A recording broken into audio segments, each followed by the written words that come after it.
So yeah, it is recording now.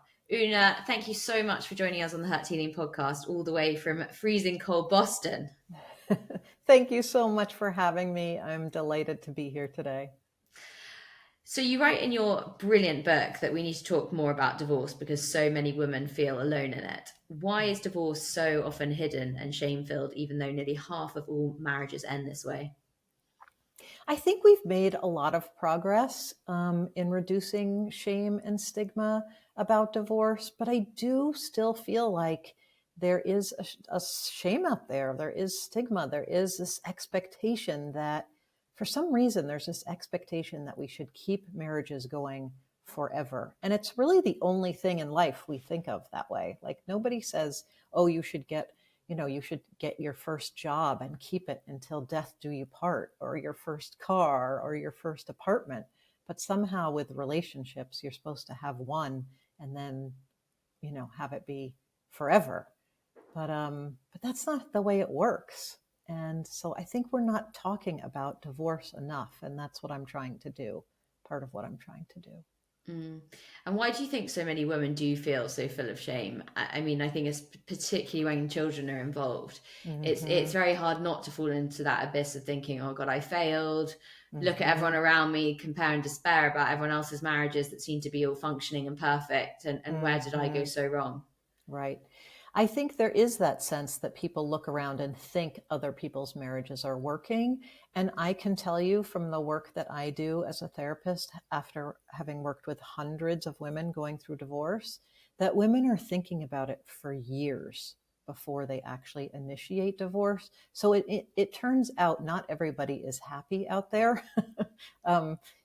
People are happy on social media and they're happy when they send their Christmas cards, but it's not actually true that people are happy, that everybody is happy in their relationship. But again, I think there's this societal expectation that women are the ones that are supposed to keep the family together, that are supposed to, make sure the kids are taken care of. And we put a lot of pressure on women to be the caretaker and the family keeper in this society. And one thing I found fascinating about your book is this distinction between actually ending a marriage legally and then leaving a marriage emotionally, which I think is something that I'd never really thought about. Will you just explain the difference to our listeners and why often the emotional ending of a marriage begins really long before the paperwork? Yes. I think that I came up with this framework because I kept seeing women come into my office feeling a tremendous amount of guilt. And when we sat down and really thought about and talked about what was going on in their marriage and what led them up to initiating, and in heterosexual marriages, 70% of divorces are initiated by women, right? So when we really dialed in and thought about why is it that you're initiating your marriage, it turns out that their spouse had left the marriage a long time ago. They left through infidelity. They left through emotional abuse. They left through this chronic passivity. They left through constant criticism. They left kind of the spoken and unspoken, like marital vows that was keeping the couple together. And it turns out for many of my clients, they had been working for years to try to make it better. And they couldn't. It's like they were riding a bicycle built for two, right? And their spouse is on the back, not pedaling, and letting air out of the tire. And they finally got to the point where they just couldn't do it anymore. They couldn't be everything in the marriage to keep everything running. So that helps to really reduce the feelings of guilt when they see, like, yeah, you were the one who has to call the lawyer, but like your spouse left a long time ago.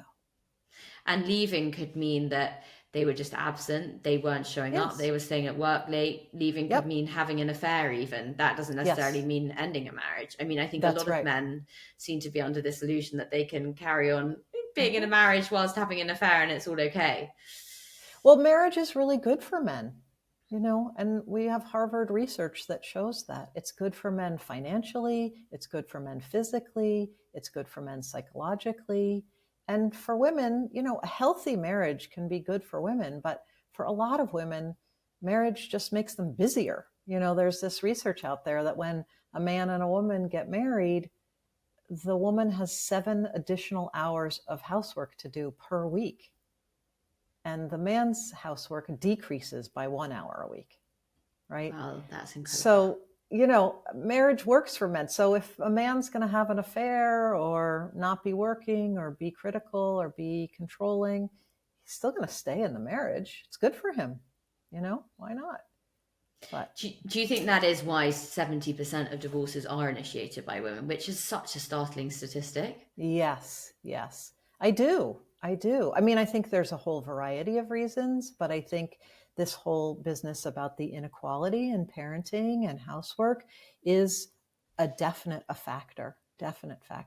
And I also see a lot of couples where the man in a marriage is very passive, like passive to an extreme level, whether they're unemployed for long periods of time, even though they're very well educated, or they're just very passive in their own home.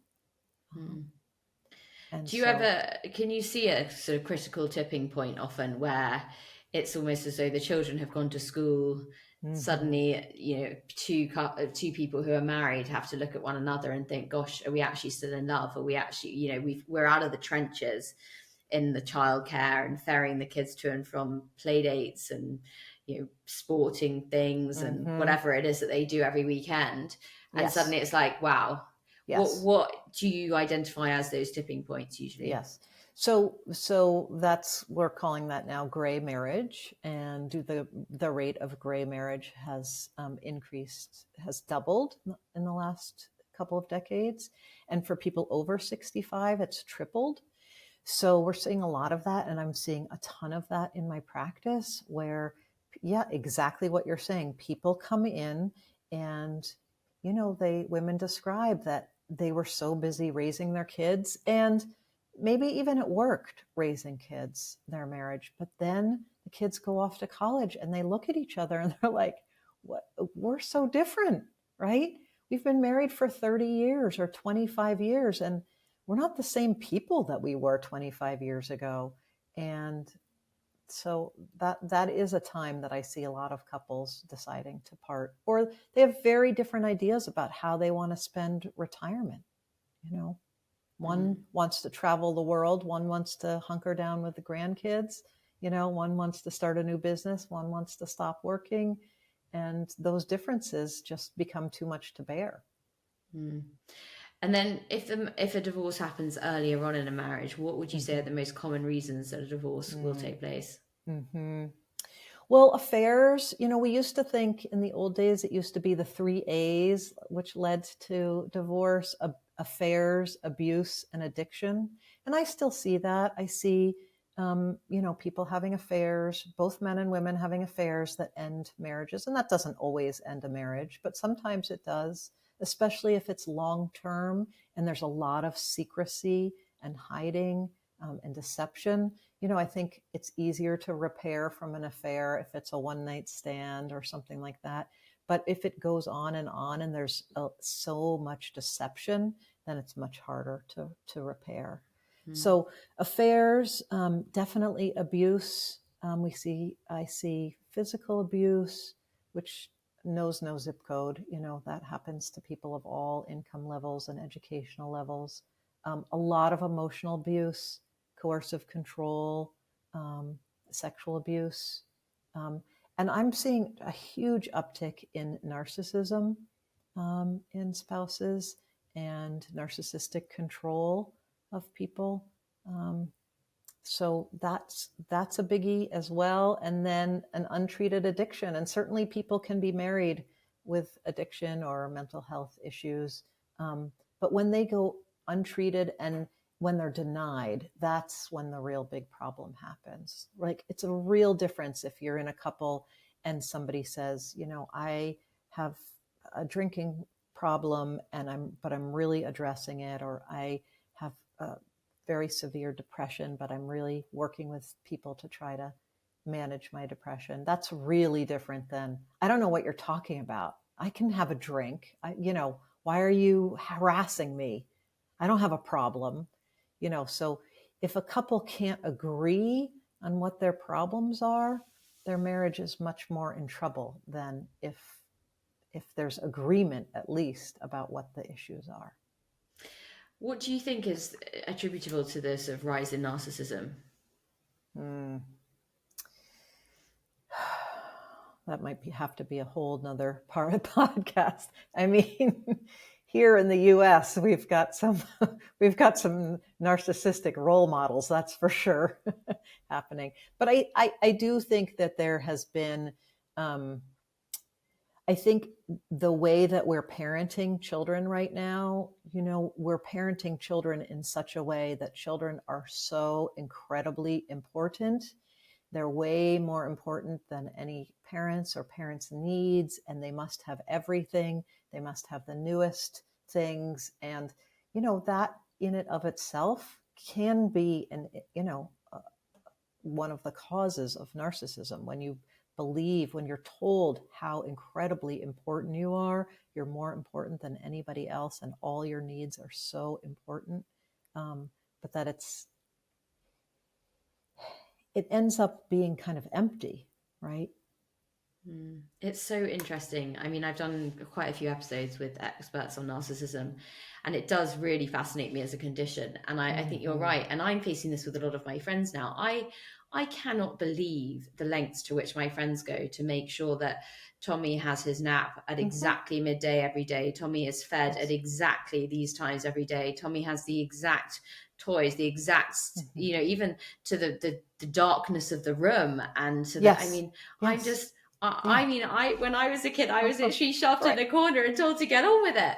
Yes. And if I got, I was lucky if I got sort of a look in, but it is, as you say, parenting has gone to another level, and it's almost competitive amongst parents. Very competitive, very competitive. And children are the center of everything, right? For so many parents who have put their own needs and, schedules aside to attend every single practice and every single game and every single, everything. And everybody's overscheduled. So it's not a good recipe. And I don't know if you'd agree, but I see that as driving a wedge in between a lot of marriages, because one parent is so overbearing and everything is at the cost of that child. And the other parents are sitting back and observing one. And unfortunately, it is quite often the mother, I think, which causes a man emotionally to leave a marriage because he doesn't feel seen or heard or anything. So in some ways it's a very hard thing, obviously, for me to say, because I'm not in a relationship and I'm not married, but I do observe a lot, and I do think it puts an immense strain on a marriage when you get this sort of helicopter mother mentality. Right. And so I think the man oftentimes in that situation feels like, hey, what about me? You've left. And the woman feels like, hey, what about helping me? You've left. How come I'm doing all of the work? And I think oftentimes the man says, well, I'd like to help out, but I also like to have a relationship with my wife. Right. And oftentimes couples go from having a relationship with each other early on to having just a relationship with their kids. Right. And that can really cause a lot of holes and friction in a marriage. In your book, you describe the 3 different ways in which a divorce begins. So one person will initiate it, it's the other will initiate it, or it's a mutual understanding. How do they sort of shape then the journey that follows each of the ways that the divorce is initiated? Yeah, I think it's very, very rare that it's a mutual decision. Sometimes if it's a very quick marriage and kind of people realize very quickly, oh, we got married too quickly and we've only been married for a year and we don't have any kids or any assets, let's just call it quits before. I think then it can be a mutual decision, but I don't see very many mutual decisions. And I think, there's a myth that if you initiate divorce, it's something you want, and so you're fine, and everybody's happy, and it's okay. But that's not been my experience at all. I think when people initiate the divorce, it's only after like really years and years of heartbreak, of not getting their needs met in some way or another, that they would initiate it. Or it's a very abrupt finding out about an infidelity, an affair, a financial abuse, something like that, where it's something that can't be overcome. So people who initiate divorce are, struggling as well. And I think the hardest is for people whose divorce gets initiated upon them, certainly. But it's hard. It's hard nonetheless, I think, to go through it. I mean, you do say, and as we discussed earlier, that women do tend to cope a lot better post-divorce. I mean, yes, that they're the ones that sort of seem to be more detrimentally affected by being in a marriage, but equally they do survive a lot better. So yes, for when a woman comes to you and she says, I'm so terrified of leaving this marriage because for me it's such a source of security. Who am I going to be when I'm standing on my own 2 feet? I've got 2 kids as well. How am I ever going to meet someone else? I feel like my whole identity is going to be completely lost. What would you say to her? Well, the first thing I would say is I think you should join my support group, because you will meet other people who have felt exactly the way you have. I mean, I would normalize that feeling. There's really a balance between telling somebody, don't worry, you're going to be okay in the end. I think, I don't know that. I don't have a crystal ball, but I've certainly seen lots of people in your situation. And really being with the person as they're struggling with their decision. I can't make a decision about somebody's marriage for them, right? And I never would make that decision for them. But when somebody comes to me in a lot of pain, one of the reasons they come to me is because they know I've seen other people through the process. They know it's something I specialize in. And so they do ask, like, what's going to happen? And do you think I'm going to be okay? And have you seen other people be okay? And so that's when I can tell them about what my experience has been in terms of seeing hundreds of women through the process. And I think, it's like anything in life, isn't it? When you can relate to other people who have gone through it, other people who are slightly further ahead on the journey. Yes. It does make it a lot easier. Yes, it really does. It really does. What is the sunk cost fallacy that you write about, and why does it keep so many stuck in unhappy marriages? Great question. So the sunk cost fallacy, I see a lot of women who come in and say to me, well, look, I've already put in 20 years to this marriage, and the marriage is not working at all, but I've put in 20 years. So like, shouldn't I just stay? And I think the sunk cost fallacy is that if you've already put the time or the money in the past, that means you should keep going. Whereas it doesn't necessarily mean that. If you think about a car, right? You've spent all this money on a car, but if the car keeps breaking down over and over and over again, at some point you have to get a new car, right? You can't just keep that same old car just because you spent so much money on the car to begin with. And a marriage is not a car, and but it does need an oil change, right? And new tires every once in a while. And some marriages last forever, and they're healthy, and that's great. But I think just because you've been in it is not a reason to stay in it. Right? Just because you've invested. And that doesn't mean like, oh, he left the toilet seat up, so therefore I'm getting a divorce, right? It's not that you should impulsively leave your marriage too because you have a hard week or a hard month with somebody. But I think if it's chronically an unhealthy marriage, it's good to make a decision based on the present, not based on how much time you've sunk. And then for a woman listening who's just thinking, oh God, I so want to leave a marriage, but I don't really know whether the reasons are valid. How can you help guide her through that? Well, if you're listening to this podcast and you're asking yourself that question, that's important information. right? Like if you're in a really good marriage, you're probably not going to be listening to a podcast about divorce. You're probably not going to be asking yourself that question. And it's a very hard decision to make. So I mean, I really advise that people do spend a lot of time thinking about it and talking about it and journaling about it and seeing a therapist about it. And, um, but it's important information if you're already asking yourself, should I stay or should I go? Because that's not what people do if they're in a healthy relationship. Let's talk collagen for a sec. If you've tried it before and thought, is this actually doing anything? I get it. I too have been there. Collagen's become a bit of a buzzword today, but it really is important. It's the main structural protein that supports our skin, joints, muscles, and connective tissue. And from our mid-20s, we start producing a little less each year, which is why we notice these subtle changes that we can't quite explain. What I like about Ingenious Collagen is that it does things differently. It's not powders or drinks. It's patented capsules designed to protect the collagen until it reaches the small intestine where absorption really happens. Instead of megadosing, it's about smart delivery and consistency. For me, it's become part of my daily routine, supporting my skin, hair, nails, and how my body feels day to day. If you're collagen curious or you've tried it before and felt maybe a little underwhelmed, then this one I really would genuinely recommend. You can get 20% off your first purchase or your first subscription with code HEALING20. That's HEALING20 for 20% off. I think what's really important is, as you write about these stages of grief, once you sort of initiate the divorce proceedings and enter into that period of being a divorced person, because that can be very, very challenging. But I always think, forewarned is forearmed. Will you take us through what those stages are and how people can navigate through them more effectively?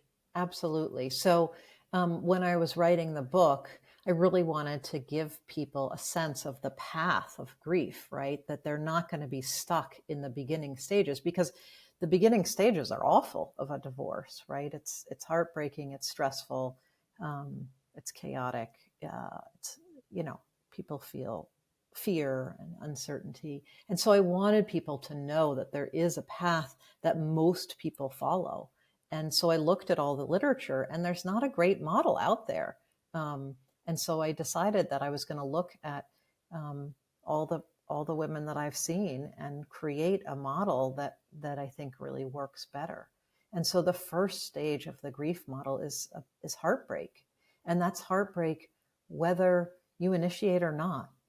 And it's going to be a big bang heartbreak if somebody else is initiating your divorce, your spouse is initiating.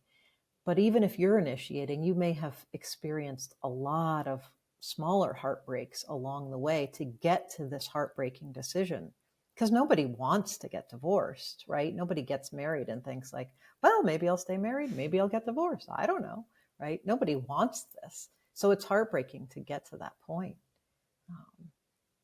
And I think that stage is just, it can have a shock in it if you haven't been the one to initiate it, but just a lot of sadness and fear.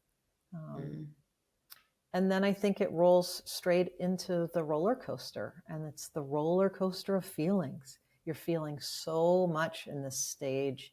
And I think the legal process, I don't know about the legal process where you are, but the legal process in the United States is not friendly. The courts are not friendly to families. And so you're dealing with an emotional issue, and you're dealing with a legal and financial issue as well at the same time. And I think this is when I see people really having a tremendous amount of feelings, and they're oftentimes holding 2 or 3 or 4 feelings at one time. And they may be unused to that. And so I really normalize that, like it's totally normal. And sometimes those feelings are opposite, seemingly opposite feelings. Like you can be so angry at your ex and miss them at the same time, right? Or so sad in one moment and crying, and then you walk outside and you see this beautiful flower in bloom and you feel like, oh, wait, I feel this moment of hope, right? And so some of those feelings are expected, some are unexpected, but it's a roller coaster of feelings. I think that's usually the longest stage. And then the next stage, the third stage, I would say, is mending, which is when you take a little needle and thread to your heart and you mend up all the little bumps and bruises. You get out the Band-Aids and begin to think more about yourself than your ex or your divorce. Because in the process of divorce, it sometimes can be the only thing you can think of. It's like, oh my God, what did my ex do now? What did the lawyer say? What's going to happen next? And mending is really a chance to refocus on yourself. What do you need to get through this time? And it's the beginning of renegotiating some relationships too. And then I think after mending comes letting go. And letting go is not only just about letting go of your spouse, but it's also about letting go of the outcome of the divorce. It's about letting go of your identity as a married person and your identity as somebody who comes from an intact family. It's letting go of in-laws sometimes. And sometimes you're letting go of couple friends. Some couple friends you can keep being friends with, and some couple friends are more comfortable being friends with other couples. So there's a lot to let go of, and really letting go of anger so you can move on. And I think the final stage is moving on, which doesn't mean the divorce is not part of you. It's always going to be part of who you are. It will always be part of your history, but it's really a time to be investing your time and energy into something new, whether that's dating yourself, whether that's dating a new person, or your hobbies or a new career. A lot of women I see go back to graduate school after they get divorced, have a new career. So it's really about moving into a new chapter of life. So I think divorce is so much about endings, and it's also about beginnings and healing and growth and transformation. Yeah, like anything in life, isn't it? It's sort of, something that once served you, when it ceases to serve you, it can be incredibly daunting. And, you can be racked by fear about stepping into that new life. But ultimately, it can be so liberating. And actually, as you sort of get further and further into it, you look back and you're like, why did I stay in that rut for so long? And whatever it is, if it's a behavioral rut, it's sort of, these things that we know aren't serving us anymore. And yet the familiarity keeps us a bit stuck. Yes. And definitely there's always familiarity does keep people stuck. Yeah, and there's that old saying that you never change until actually the fear of the change starts to outweigh the. Let me get this right. It's when the fear of change.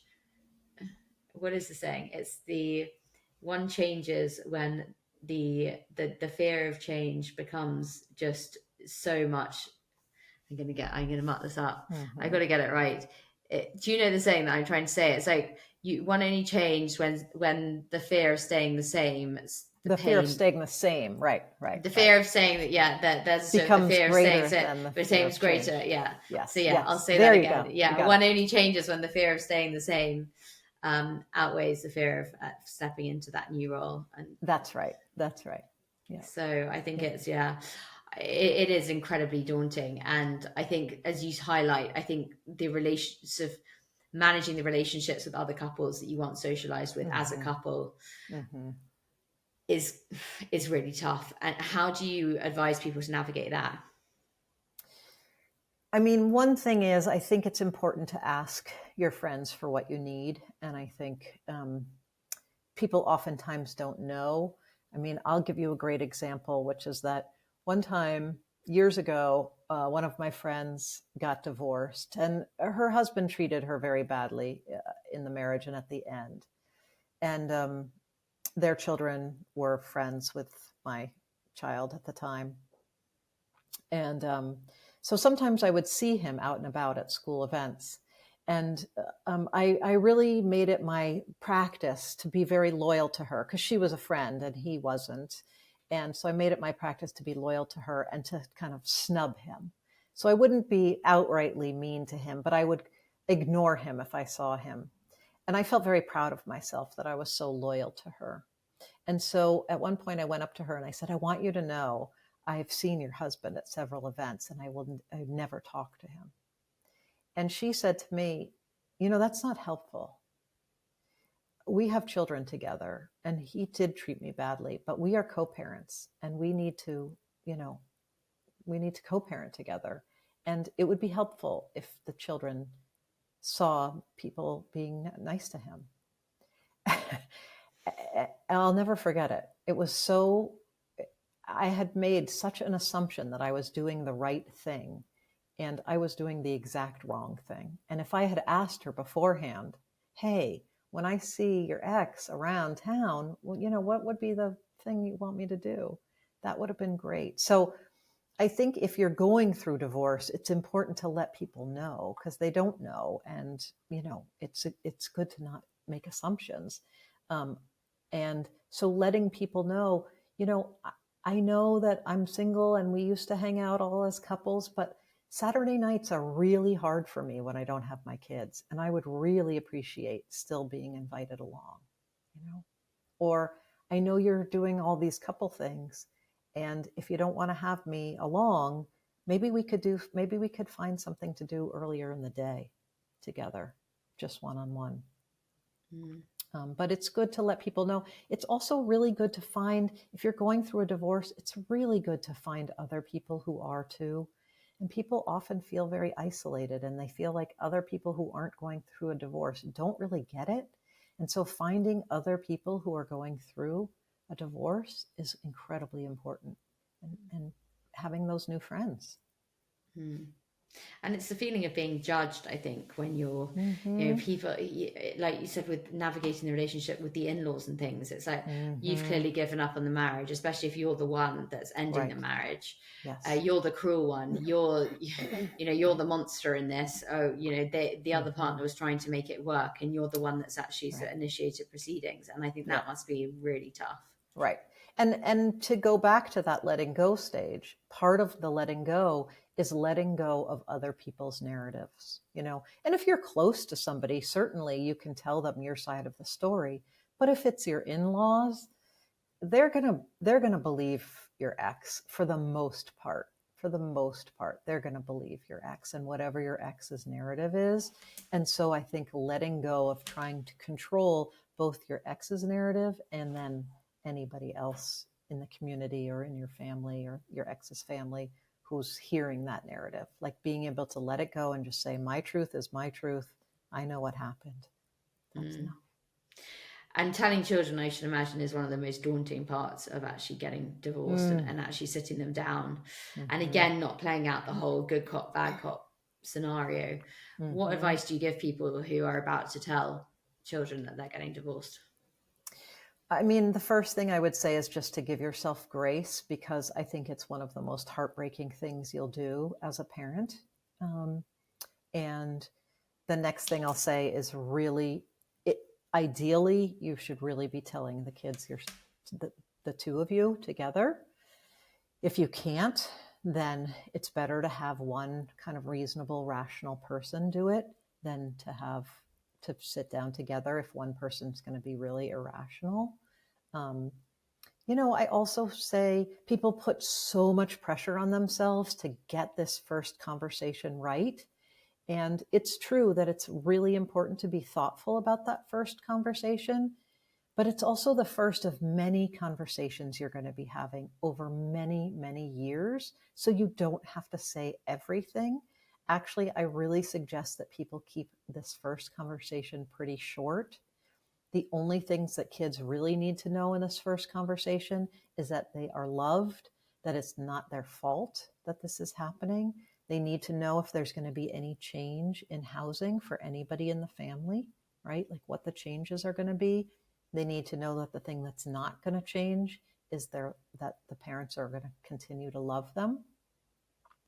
And they also really need to know loudly and clearly that it's expected that they're going to have feelings about this and that they are welcome to come to their parents at any time to talk about their feelings, whether it's today or in a year or in 10 years, anytime. And I think that's indicative of any sort of conversation that a parent Yes. has with their child. And that's what I always Yes. say to parents when they say to me, you know, I've got a daughter or son who's really struggling with their mental health. What can I do? And I say it's just to make them feel safe, loved, and heard and Yes. seen. And Yep. you know, and as a parent, that's all you can really do. Mm-hmm. No words, no reassurance really at the end of the day. If the Right. child doesn't feel those things Right. is really going to make any difference. Right. Because sometimes parents feel guilty. And so they kind of try to sugarcoat the divorce. Well, like, look on the bright side. You're going to have 2 birthday parties and you're going to get 2 rooms. And, you know, you can have 2 Christmases. And it's not time for that. It's time to say, like, this is a sad thing that's happened. We're going to be okay. Right. We're going to be okay as a family. But this is a sad thing that's happening. And allow them to have those feelings before trying to pile on all the advantages, right?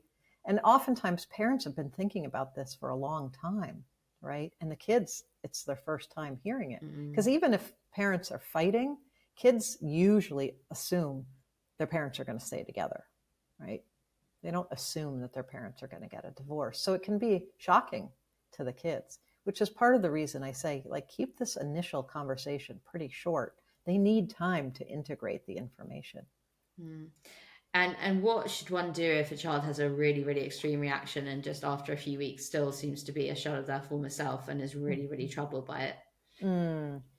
Yeah, if they're really struggling, then I think it's important to get other people involved. So depending on the age of the child, you might get the pediatrician involved or the guidance counselor if they're school aged involved, or get them a child psychologist. If you really notice a severe change in behavior that's lasting, or a severe change in mood that's really lasting.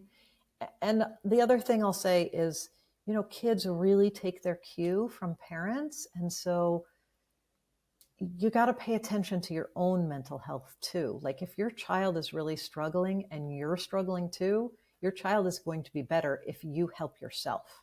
I mean, of course, you're going to help your child, but also helping yourself will help your child. So it's important, that old put your own oxygen mask on first, right? But that is really important.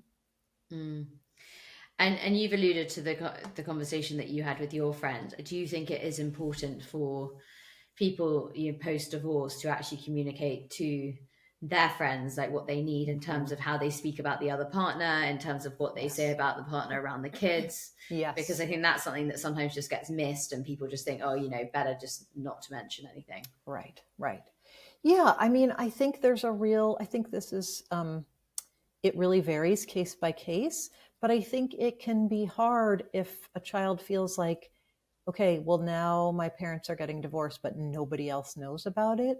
So kind of working with a child, like, hey, should we, do you want me to tell, you know, Johnny's parents what's going on, so that they know, so that they can tell Johnny, or, you know, you can talk to Johnny about it. Or finding other people in the community. You know, I know there's that child in your class and their parents are divorced too. And maybe that's somebody you want to talk to. But definitely never bad mouthing the other parent in front of the child. That is just such a no-no, either by another parent or by friends and family. People should never, ever, ever be bad mouthing either parent in front of the child, because the child has loyalty to both, you know. And even when the children are older, in their 20s, and a parent thinks, oh gosh, it's irrelevant, they don't really need any support, they've left home now. How, I mean, how can a parent ensure to mitigate the effects of divorce on a quote unquote adult child, as it were? Right. I mean, it's different because the child maybe has their own house and they don't have to go from house to house, but they're still going to be impacted. You know, they still have this whole idea about this foundation of their family, which has now split in two. And so that will impact them. And then I think the other thing that happens with adult children is that they're more prone to worry about their parents. You know, they either worry that they're going to introduce a new partner way too soon, or they worry, you know, oh gosh, poor mom is at home alone and who's going to take care of her? And does that mean I have to take care of her? Or, you know, so I think adult children tend to worry more about their adult parents when the parents are getting divorced at an older age. Your final chapters explore post-traumatic growth, which is the transformation that can occur after a profound loss.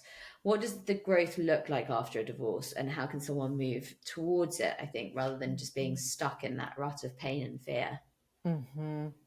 Great question. And I love this concept because we all know about post-traumatic stress, right? But there is also such a thing as post-traumatic growth. And that really is this immense kind of growth and healing and transformation that can happen after not only a divorce, but after a very traumatic event, after a death, after an illness. You often see people who recover from cancer and feel like they have a new lease on life, right? And they don't wish they had gone through cancer.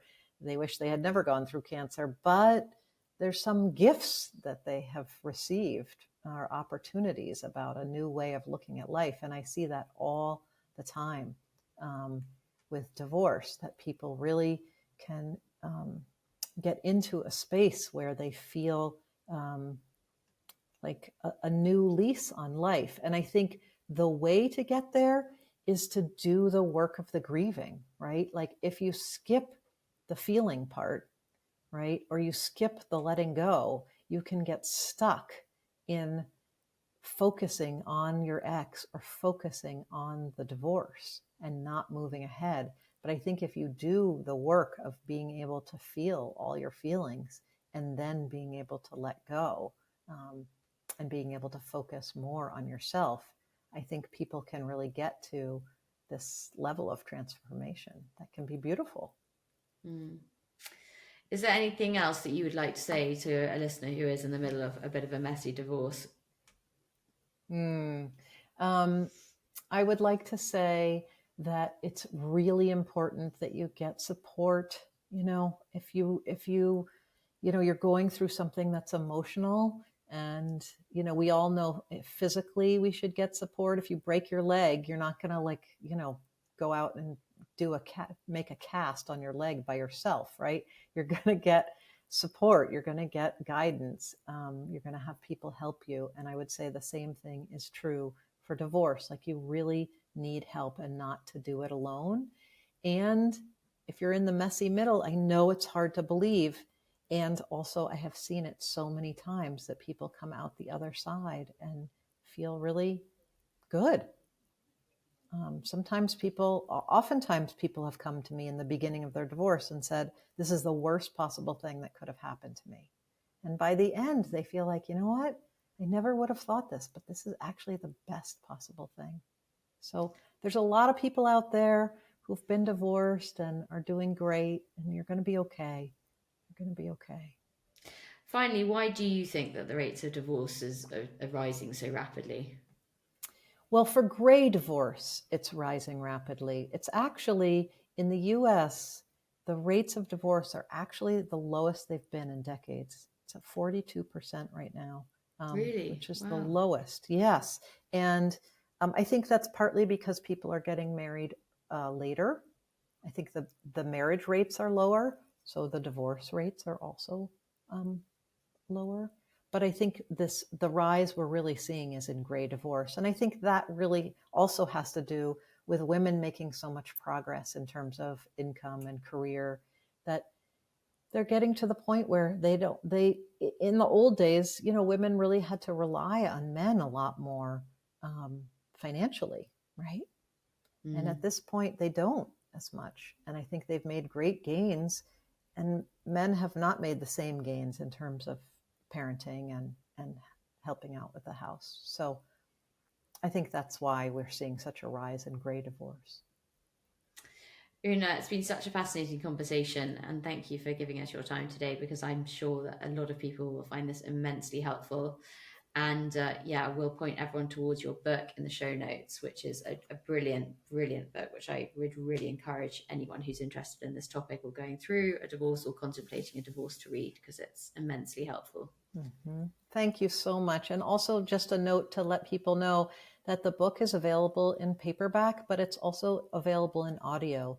And I know for some people who are contemplating a divorce, that's a safety issue, right? They don't want to be seen reading a book. And so you can put me in your ear pods and listen whenever you're, driving around or taking a walk, and no one will know that you're listening. So, and I welcome hearing from people at any point. Yeah, that's brilliant. And we'll put all your links in the show notes as well.